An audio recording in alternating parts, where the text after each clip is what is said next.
I picked out two different multiple choice questions from mechanics, one related to Suvat and one related to more equation side of things.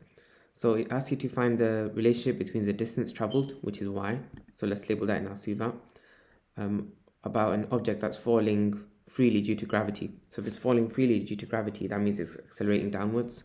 So it accelerates with a positive 9.81 meters per second squared.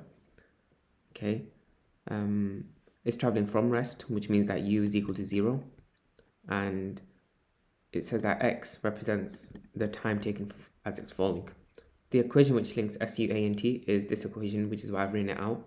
And let's have a look at using it. So y is equal to 0 times t in this case, which I'm just going to ignore that term, plus a half times a.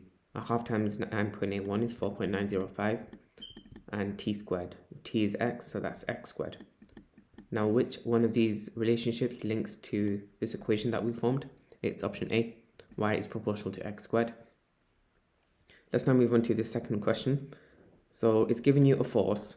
It's told you that it's moved at constant speed, which is very important actually. It's given you that speed and it's asked you to find the work done in 5 minutes. Okay, we know work done is force times distance. We know the force is 500 newtons. The difficult part of this question is finding the distance traveled. But because it's traveling at constant speed, what that means is that it's not accelerating, or acceleration is 0. If we look at this equation here, if we make the acceleration part equal 0, then all of a half at squared equals 0, and we get s equals ut. Why that's important is where there's a constant speed, we can say that distance is just equal to speed multiplied by time. And that's when we use this equation and not one of the Suvat equations.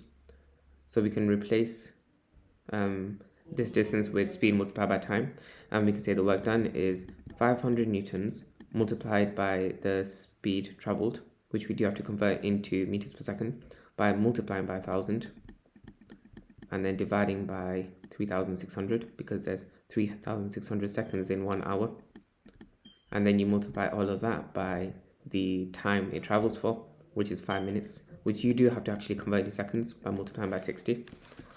Let's put all of that into a calculator. Just spare me one moment. 22 times 1,000 over 3,600 times 300 gives you a value of 3 times 10 to the 6, which is the answer to this question. If you have any questions to that, just let me know in the comments. Otherwise, like the video if you enjoyed it, and be sure to subscribe. And I've linked my email in the description too if you have any tutoring inquiries.